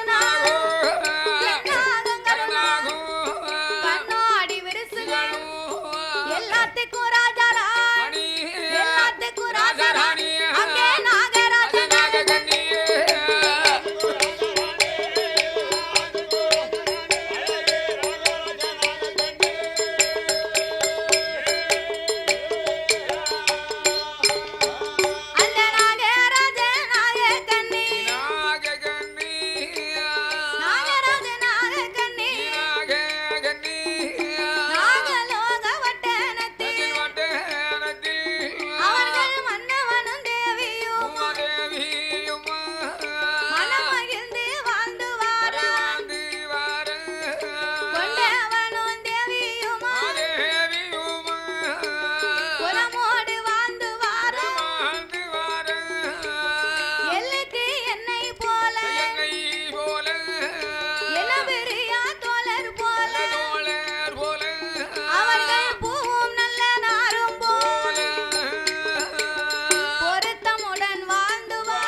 ஆமா எந்த ஊரு நாகலோக பட்டணம் அப்பேற்பட்ட அந்த நாகலோக பட்டணத்திலே நாகராஜனும் என் நாகமுடி ராஜமன்னனோடு மன்னவன் தேவி இருவேர்களும் மகிழ்ந்தரசு செய்து வருகின்றார்கள் கொண்டவனும் தேவியுமா கூடி அரசு செய்து வருகின்ற பொழுது அந்த நாகராஜனும் நாகக்கண்ணையும் நாகம்னு சொன்னா நம்ம பார்க்கக்கூடிய நாக பாம்பு மாதிரி கிடையாது மனிதத்தினுடைய வடிவங்களாகவும் கண்டத்துக்கு கீழே உடம்பெல்லாம் பாம்பின் வடிவங்களாகவும் தலை மட்டும்தான் அவங்களுக்கு மனித தலை கண்டத்துக்கு கீழே அவங்களுக்கு ஒரே நாகத்தின் வடிவம் தான் இப்பேற்பட்ட தெய்வாம்சமாகவே பிறந்த இருவேர்களும் மண்புச்சுக்குள் இருந்தா இவங்களுக்கு மகிமை கிடையாது என்று கைலாசத்திலே பார்வதா தேவி தெய்வலோகத்து சித்தர்களை வரவழைத்து மாட மாளிகை கூட கோபுரங்களை கட்டி கொடுக்க சொன்னார்கள் அந்த மாட மாளிகை கூட கோபுரத்துக்குள்ள அவர்கள் எப்படி ஆண்டு வருகின்றார்கள் அவருக்கு மண் இருக்கு மனை இருக்கு மண் இருக்கு மனை இருக்கு மண்ணால குறைவும் இல்லை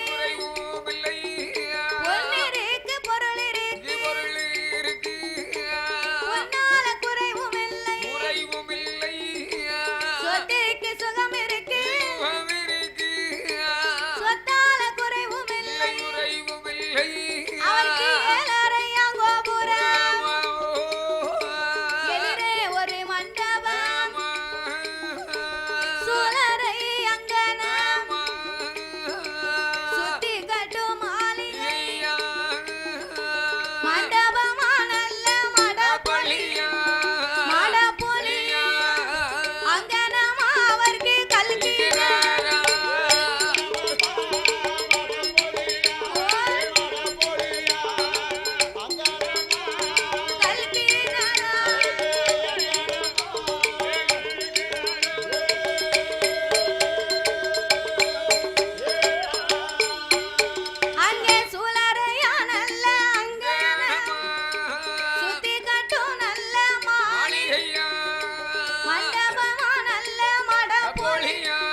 படித்தளம் கொட்டார சாவடி 9ஆம் படித்தளம் அவருக்கு ஒய்யார மேடைகள் 10ஆம் படித்தளம் அவருக்கு பந்தடி மேடைகளும் இப்பேற்பட்ட பொன்பொருள் மண்ணும் வகை சொத்து சுகத்தோடு நாகராஜனும் நாகக்கண்ணையும் சிறப்பாகவே ஆண்டு வருகின்றார்கள். உலகத்துல எத்தனைதான் பெரிய கோடி கோடி வசதி இருந்தாலும் அந்த குடும்பத்துல குடும்பம் தலைக்கணும் அப்படின்னா என்ன வேணும்? குடும்பம் தலைக்கணும்னா முதல்ல ஒரு குழந்தை வர வேணும். அதுதான் வாழையடி வாழை பெயர் சொல்லும் பிள்ளை. இன்னைக்கு இந்த மாரியம்மா வாசல்ல அழகாபுரியில இந்த வருஷம் கோவில் கொடை கொண்டாடுகிற மக்கள் எல்லாம் ஆண்டாண்டு காலமா தலைமுறையாகவே வணங்கி வருவாங்க. அப்போ ஒவ்வொரு தலைமுறைக்கும் அடுத்தடுத்த தலைமுறை வரிய கொடுத்து வணங்கி வரணும்னா அதுக்கு அடுத்து ஒரு குழந்தை இருந்தா தானே கும்பிட முடியும். அப்போ கோவில் கொடையில இருந்தாலும் படிச்சு பெரிய ஆளா இருந்தாங்கன்னு வை, பழைய காலத்து ஆட்கள் சாமியை கும்பிட்டு இருப்பாங்க.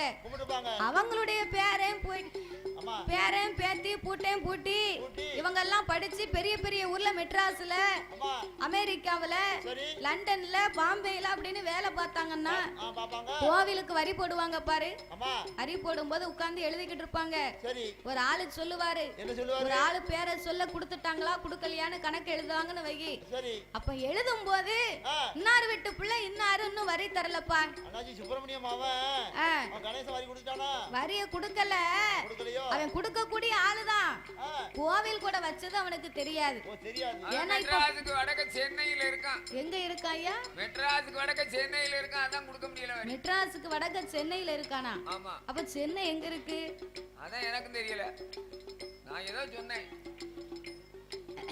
மெட்ராஸுக்கு வடக்கு சென்னையா? ஆமா. சென்னை எங்க இருக்குன்னு தெரியாது, ஆனா மெட்ராஸுக்கு வடக்கு சென்னை இருக்கா. எங்க அப்பா அம்மா நல்லா சொல்லி கொடுத்தாங்க பாரு உனக்கு. மெட்ராஸும் சென்னையும் ஒண்ணுதான் தாத்தா. அப்படி சொல்லு பேத்தி. சென்னைனா தமிழ்ல, மெட்ராஸ்னா இங்கிலீஷ்ல சொல்லுதாங்க. அப்படியா? இது தெரியாம நீ ஊரு ஊரா இப்படி சொல்லிக்கிட்டு தெரியுதே. நான் ஒரு அறிவிட்டேன். நீ தெரியாத ஆட்களை நீ குழம்பு வச்சிருவ போலுக்கு. அதுதான் பார்த்தேன். அதான் வரி கொடுக்க முடியாம. அப்ப இந்த மாதிரி அவன் கொடுக்காத பையன் இல்லப்பா. உங்க அம்மா அப்பா கும்பிட்டு வந்தாங்க. இன்னைக்கு அந்த பையன் நல்லா படிச்சு பெரிய ஊர்ல வேலை பார்க்கான். பெரிய ஊர்ல பெரிய முதல்ல அவனுக்கு ஒரு போன போடு. ஏ தம்பி, நீ கோயிலுக்கு வரலனாலும் பரவாயில்ல, இந்த வரி கொடுக்கணும் பாரு, அந்த 5000 ரூபாய் வரி பணத்தை மட்டும் நீ அனுப்பி வச்சிருப்பா அப்படின்னு ஒரு போன் போடுவாங்க. அப்போ குழந்தைக்கு இருந்தா தானே இந்த வார்த்தையை சொல்லலாம், நம்ம ஆளோட சேர்க்கலாம். ஆகையினால இந்த நாகராஜனுக்கும் நாகக்கண்ணிக்கும் அப்பேற்பட்ட ஏந்தும் குழந்தை இல்லை என்று அங்கே ஒரு நாள் தினமதி நாகக்கண்ணி வெண்கொடி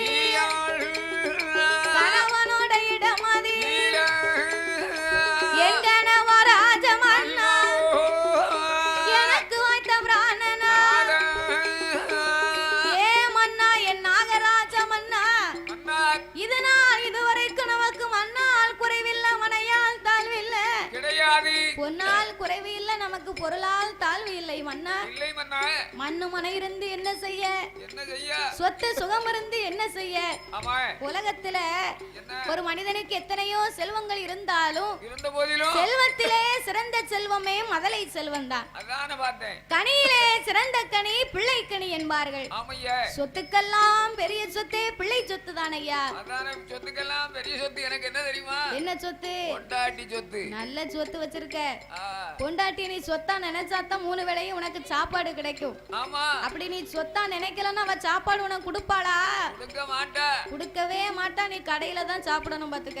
விளக்கு மாத்த எடுத்துட்டு வருவா. வெஞ்சாமரம் கொண்டு வீசுவ உனக்கு. சரி, பொண்டாட்டி அப்படித்தான் நினைக்கணும், இருந்தாலும் கொஞ்சம் பத்திரமா பாத்துக்க. அப்போ இந்த உலகத்திலே செல்வத்திலே சிறந்த செல்வமே பிள்ளை செல்வம் தானே. அப்பேற்பட்ட குழந்தை செல்வம் இல்லாமல் என் மன்னா, என் நாகராஜ மன்னா, என் முற்பது வயதா முற்பது வயதா மன்னா முடிதறிக்க பிள்ளை எனக்கு 40 வயதா மன்னா நாடாள பிள்ளை 50 வயதா 50 வயதா எனக்கு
எல்லாரும் எங்க போறாவோ? அதான் எனக்கு தெரியல. ஆ? எனக்கு தெரியல. மணி என்ன ஆச்சு? இப்பவே வீட்டுக்கு போறப்படியல. என்ன? சரி அக்கா, நீங்க மந்திர போக வேண்டியான எல்லாத்தையும் கூட்டிட்டு போறியா? ஒரு ஆளு எந்திரிச்சா போதும். ஏக்கா நீ வாரியா, நம்ம போவோம். அதானே, நாளைக்கு வருவோம். நீங்க போங்க, நான் பின்னாலே வாரேன். அப்படியாக இருக்கும்போது அந்த பராசக்தியாகப்பட்ட பார்வதாதேவியின் கிருபையினால அவருக்கு எத்தனையோ சொத்து சுகம் இருந்தும் சொத்தால ஒரு பிள்ளை இல்ல. பிள்ளை எல்லாம் வாசலுக்கு பிச்சைக்காரன் கூட பிச்சை வாங்க மாட்டுக்காம அண்ணா. பிச்சைக்காரன் ஏன் பிச்சை வாங்க மாட்டுக்கா? பிள்ளை இல்லாத வீட்டுல அண்ணன் வாங்கி சாப்பிட்டா அவனுக்கு அன்ன தோசம் பிடிக்குமா? அதுக்குத்தான் பிச்சைக்காரன் கூட நம்ம வீட்டுல பிச்சை வாங்கி சாப்பிட மாட்டுக்கா. குழந்தை எல்லாம் வீட்டுக்கு நம்ம குடும்பத்தார் யாராவது நலம் விசாரிக்க வராங்களா? யாருமே வரமாட்டார்கள் மன்னா. ஒரு பிள்ளை இருந்தா ஒரு சொந்தக்காரங்க வீட்டுக்கு போகும்போது அவங்களுக்கு வேணுமுங்க பண்டம் பலகாரம் இத்தனையும் வாங்கிட்டு போவாங்க. பிள்ளை இல்லைன்னா அந்த வீட்டுக்கு யாரு போவா? அவன் உன்னைய பார்க்க வந்திருக்கான், வீட்டுக்கு போக சொல்லுங்க. அது சரி, நாமளே எங்க நாத்தனா வீட்டுக்கு போவோம். சரி, எங்க போவோம்? விருந்தாட போவோம். போகும்போது நானே என் வீட்டுக்காரியும் நல்ல பயிர் முறை ஒரு கிலோ வாங்குவோம். என்னது பலகாரம் வாங்குவாங்க. ஒவ்வொரு கிலோ என்ன வாங்குவீங்க? ஒவ்வொரு கிலோ பலகாரம் வாங்குவோம். சரி, அதுல ஒரு கிலோ இதுல ஒரு கிலோ வாங்கிட்டு போய் என் வீட்டுக்காரி கூட வருவாருங்க. சரி, வீட்டுக்காரிக்கு நாத்தனாவா போய் என்ன செய்வா? ஆட்டா விட்டு இறங்குவாங்க. உன் வீட்டுக்காரிக்கு நாத்தனான்னா உனக்கு என்னையா வேணும்? தங்கச்சி வேணும். சொல்லு, இப்போ தங்கச்சி வீட்டுக்கு போறோம்னு சொல்ல வேண்டியதானே? ஆமா, அத நான் யோசிச்சுக்கிட்டு இருக்கேன். என் தங்கச்சி வீட்டுக்கு போனோம்னா அவர் பெருமையா சொல்லலாம, என் வீட்டுக்காரிக்கு நாத்தனா வீட்டுக்கு போனோம்னா அப்ப யாருன்னு நானு பாத்து. எனக்கு தங்கச்சிக்கும் பிடிக்காது. அப்படி சொல்லு. கொஞ்சம் ஜடவை, அதனால சொல்லல. வீட்டு எடுக்க வேண்டியது அங்க இப்போதைக்கு போறோம். வீட்டுக்காரி கேட்கணும்ல. சரி, அப்படியே வாங்கி கொண்டு போய் அங்க வருவேன். என் தங்கச்சி உடனே வந்து என் வீட்டுக்கிட்ட புடுங்குவா. அவ குடுக்க மாட்டா பையன். சரி, நல்ல தவளை கொத்துல கொண்டு போய் தொங்க போடுவா. சொந்தக்காரங்க வீட்டுக்கு அவங்களுக்கு தானே வாங்கிட்டு போறீங்க? வாங்கிட்டு போகுது. அவங்க வீட்டை கொடுத்துட்டு நம்ம பிள்ளைகள் என்ன சாப்பிடும்? அதனால 2 நாளைக்கு இருந்து சாப்பிட்டுட்டு சரி இப்ப தருவா பெற தருவானு என் தங்கச்சி பாப்பா. பைய கொடுக்க மாட்டியே? கொடுக்க மாட்டோம். சரி, என் வீட்டுக்காரி என்ன தெரியுமா வரும்போது அந்த பைய அப்படியே வீட்டுக்கு கொண்டு வந்துருவா. கரெக்ட். அப்ப நீ வாங்காமலே போயிருக்கலாமே. போயிருக்கலாம்னா பக்கத்து வீட்டுல உள்ளவங்க என்ன நினைப்பாங்க? அப்படி ஒண்ணு நீ பெருமையை சேர்க்கணும்னு என்ன இருக்கு? அப்படித்தான் நாங்க செய்வோம். நல்லா பெருமையை சேர்த்துட்ட. சரி, நீ உண்மையை செய்து அந்த பெருமையை சேர்த்தனா நீ நல்லவன். ஆமையே, நீ பெருமைக்காக பண்ட பலகாரத்தை வாங்கி அவங்களை ஏமாத்திலாம் கொண்டு வந்திருக்க.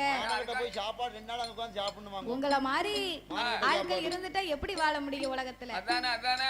சரி, அப்ப சொந்தக்காரங்களா இருந்தாலும் நம்ம வீட்டுல பிள்ளைகள் இருந்தா தானே நம்ம வீட்டு பிள்ளைகளுக்கு எதுவும் வாங்கிட்டு வரணும் பார்க்கணும்னு ஆசை இருக்கும். ஆகையினால் என் கணவா, என் ராஜ மன்னவா, இதனால இதுவரைக்கும்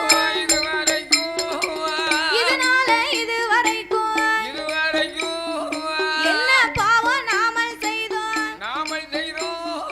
இதுவரைக்கும் குழந்தை இல்லை. அவை அடித்தேனா, அறக்கொடுமை செய்திட்டேன். மன்ன பிள்ளை இல்லா பேர்களைத்தான் பாவி பிழை போட்டு பேசினேனா. மகளை இல்லா பேர்களைத்தான் மனக்குறையா பேசினேனா.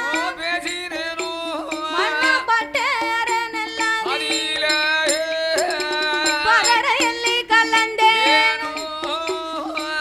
ஓட்ட நாளி மறக்காகும் பாவி போட்டளந்த தோசம்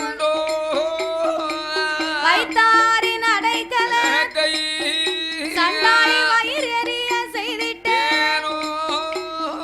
பிச்சை என்று வந்த வரை பின்னால் வர சொல்லிட்டேனோ. அன்னம் என்று வந்த வரை அடுத்து வர சொல்லிட்டேனோ. தாயில்லா குழந்தையைத்தான்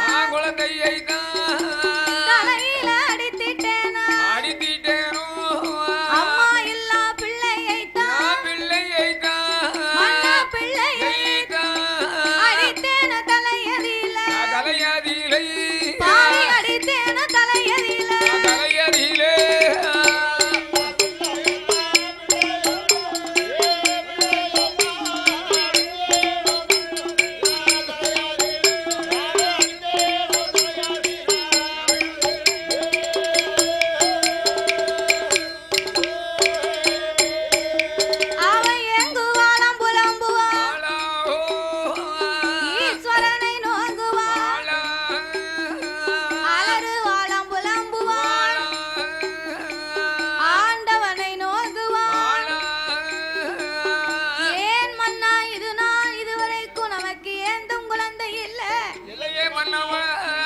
ஆவை அடித்தேனா நார கொடுமை செய்தேனா பட்டர நெல்லுல பாவினா பதற எல்லி கலந்தேனா ஓட்ட நாளி மரக்கால் கொண்டு நான் போட்ட அந்த தோசம் உண்டாவண்ணா நான் யாருக்கும் எந்த பாவமும் செய்யல சாப்பாடுன்னு கேட்டு வந்தவங்களுக்கு நான் ஒரு நாளும் அவங்களுக்கு இல்லைன்னு சொன்னது இல்லையே கிடையாது. அந்த காலத்துல வீட்டுக்கு வீடு பிள்ளை நெல்லு வேணும்னு வாங்க வருவாங்க. பிள்ளை சாதம் வாங்க வரவங்களுக்கு நம்ம இல்லைன்னு சொல்லக்கூடாது. ஏன் சொல்லக்கூடாது? தெய்வமே நம்மளை பரிசோதிப்பதற்காக குழந்தையின் வடிவமா நம்மளை தேடி வருமா? அதுக்குத்தான் குழந்தையும் தெய்வமும் ஒண்ணுன்னு சொல்லுவாங்க. ஆகையினால் அப்படி ஒரு பாவத்தை நான் செய்யலையம்னா ஆன போதில் எனக்கு ஒரு குழந்தை இல்லையே. அப்படி என்று தன் கணவனை அழைத்த நாகக்கண்ணி என் கணவா ராஜமா எனக்கு வைத்த பிராணனா எனக்கு வைத்த பிராணனா உங்கள் தேவி நாகக்கண்ணி இது நாளை இதுவரை எந்தரத்து பெண்கள் எல்லாம் 7 பிள்ளை தாயானா கண்டரத்து பெண்கள் எல்லாம் தலை சூழி பெண்ணுமா எதிர்த்த வீட்டுக்காரியா பாவிக்கு 7 பிள்ளையும் பக்கத்து வீட்டாரு 10 8 பிள்ளை இருக்கு இருக்க கூட இடமும் இல்லை 7 பிள்ளை வச்சடி படுக்க கூட பாயும் இல்லை 10 பிள்ளை வச்சடி கையும் நொண்டி காலும் நொண்டி கணக்கு பார்த்தா 6 பிள்ளை நடக்க முடியல நடக்கத்தான் முடியல அவளுக்கு 4 பிள்ளை இருக்கும்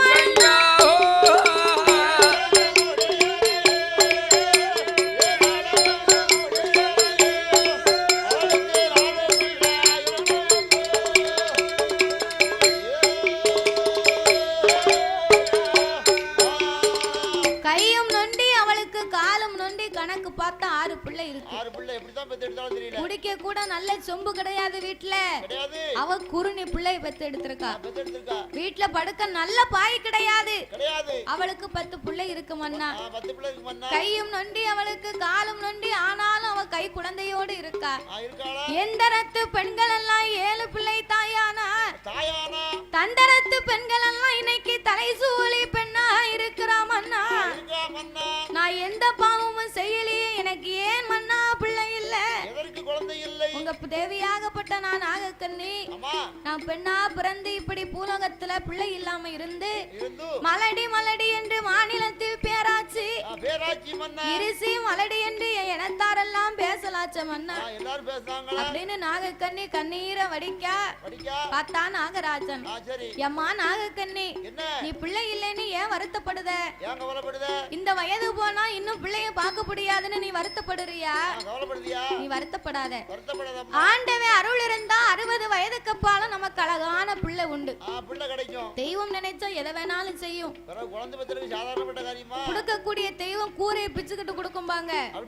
அத மாதிரி வேண்டாம் வேண்டாம்னாலும் சாமி நிப்பாட்ட போறது இல்ல. வேணும் வேணும்னு சொன்னாலும் சாமி தர போறது இல்ல. ஏன் அப்படி? எப்போ யாருக்கு எதை கொடுக்கணும் அம்மாளுக்கு தெரியும். தெய்வத்துக்கு தெரியாதது எதுவும் உண்டா? அதனால் நீ அஞ்ச வேண்டாம் அலைய வேண்டாம் அருங்கவலை உனக்கு வேண்டாம் நாகக்கண்ணி.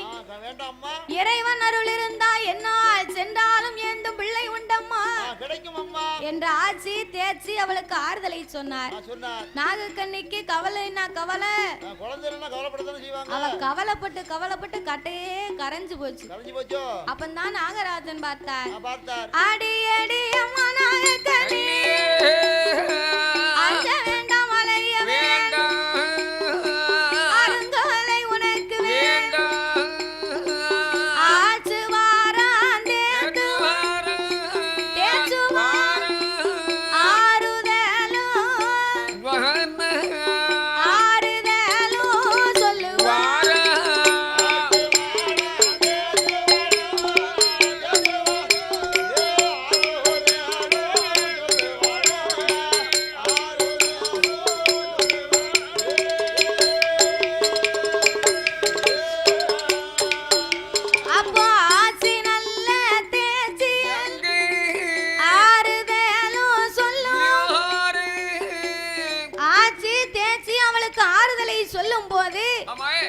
நாகக்கண்ணிக்கு கண்ணீரு அடேங்கப்பா என்ன கவுரு கவுரா வடிக்கா ஆமா பொங்குது என்னது கண்ணீரா பொங்குது பொங்கலா பொங்குது பொங்கலு தான் பொங்கு நீ கண்ணீர் பொங்குனது உடனே ஆமா சாப்பாடுன்னு பாத்துட்டேன் ஆமா பொங்கல் எப்ப பொங்கல் வேணும் பொங்கல் சாப்பிடுவோம் இருக்கீங்க பிறகு வயிறு பசிக்கல கிடையாது பொங்கல் முடிஞ்சு போச்சு ஆமா செவ்வாய்க்கிழமை தான் பொங்கல் விடுவாங்க செவ்வாய்க்கிழமை அம்மாளுக்கு பொங்கல் விடுவாங்க நல்லா சாப்பிடலாம் ஆமா சரி அப்போ இந்த நாகக்கண்ணிக்கு கண்ணீர் வடிக்கா நாகராஜனுக்கு கவலைன்னா கவலை அடியே நாகக்கண்ணி நீ ஏமா இப்படி வருத்தப்படுத இப்படி வருத்து போடுத உனக்கு என்னத்த வறுத்து போட தாத்தா இல்ல யா வருத்தப்படுதான்னு கேக்க நீ வேர்க்கடலை வாங்கி கொடுத்தானா ஆச்சி உனக்கு வீட்ல வறுத்து போடுவா நல்லா ஆமா வறுத்து போட்டா என் பாட்டுக்கு ஒரு ஓரமா இருந்து உடைச்சு சாப்பிடுவா அவ வருத்தப்பட்டுக்கிட்டு இருக்காங்க வறுத்து போடுதாளா எனக்கு வர காரே கேட்க காத்துல உனக்கு கரையான் பத்தி போச்சு வேற ஒண்ணும் இல்ல ஆமா கரையான பத்தணும் கரையான இடிக்கணும்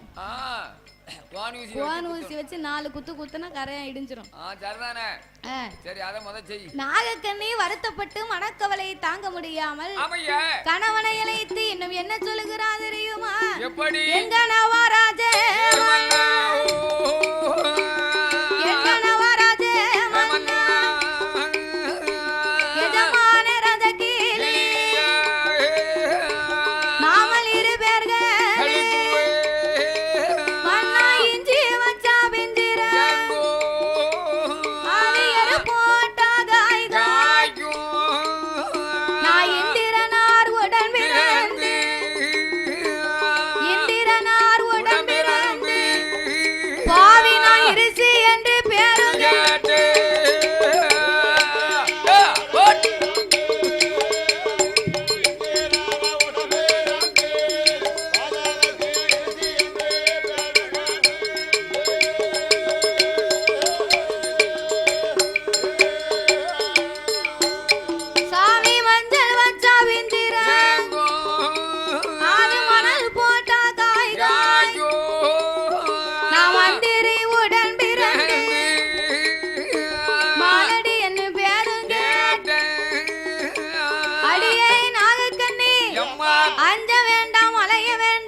திக்கச்சவர்களுக்கு அந்த தெய்வம் தான் துணை என்பார்கள் அந்த தெய்வத்தை நினைத்து சிவபெருமானை எண்ணி ஏந்தும் குழந்தைக்கு நாம இருந்து தவங்களை செய்ய வேண்டும் என்று நாளான நாளையிலே நல்ல ஒரு கிழமையில் குளித்து நீராடி இரு பேர்களும் ஈரத்துயில் கலைந்து திருநீச்சு வட்டையடித்து நாகலோக வட்டணத்திலே புச்சுக்கு அருகாமையிலே அவர் சார்ந்து கொண்டு தரமளி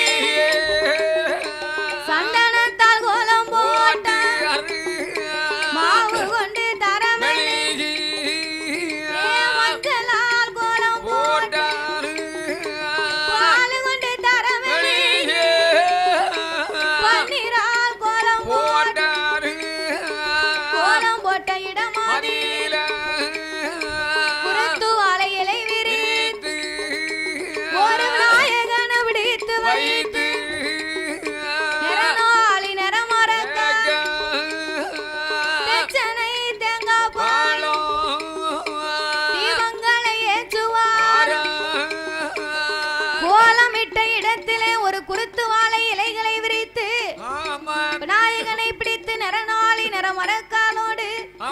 தெச்சனை தேங்காய் பழங்களை எல்லாம் எடுத்து தீபங்களை ஏற்றி 6 காலம் பீடம் போட்டார்கள். அதிலே கம்பத்தடிகளை நிறுத்தினார்கள். கம்பத்தடியின் மேலே தகுந்த தவ பொருட்களை எடுத்து வைத்து கோழி முட்டைக்கு மேல் குண்டு ஊசியை நாட்டி அந்த ஊசி முனையின் மேல் தன் நாவை ஊன்றிக் கொண்டு அரகரா சிவ சிவ அண்ணாமலை நாதா என் உண்ணாமலை பாதகா அநாதை ரட்சகா ஆபத்து குடையோனே என்று சிவனாருடைய நாமங்களை உச்சரித்து ஒரு வருடம் தவம் இருந்தார்களா? எத்தனை வருடம்? இல்ல மாதக்கணக்கா தவம் இருந்தார்களா? இல்ல, 12 வருடங்களாகவே இருந்து தவங்களை செய்தார்கள். ஆமா. உன்னல உறங்கல உடையவன் பகவானை மறக்கல, அன்னம் தன்னை அருந்தாமல் ஆண்டவனின் திருநாமங்களை மறக்காமல் அரோகரா அரணை என்று சொல்லி சிவாயனுடைய நாமத்தை சொல்லி சிவ தவங்களை செய்தார்கள். 12ஆம் வருடமாச்சு, அப்பமும் பகவான் வரவே இல்லை.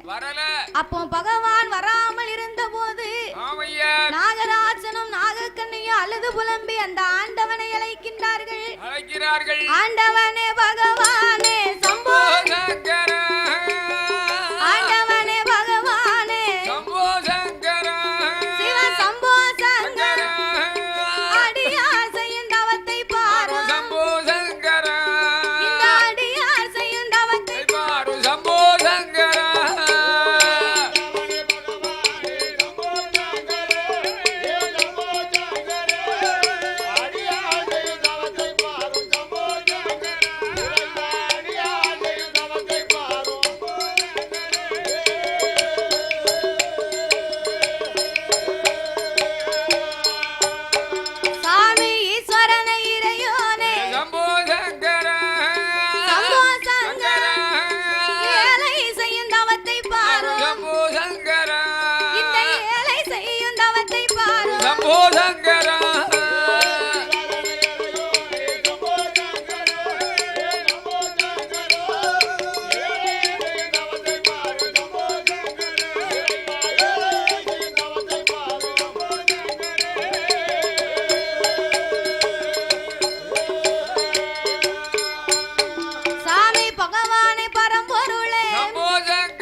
பார்த்தார் சிவபெருமான், கைலாசமே நடுங்கோலுக்கு தவம் இருந்து வாராங்களே அப்படின்னு அவர் தவத்தை கண்டும் காணாதவரை போல கலி உலகம் எல்லாம் ஆண்டவன் படியிலக்க பயணம் வைத்தார்.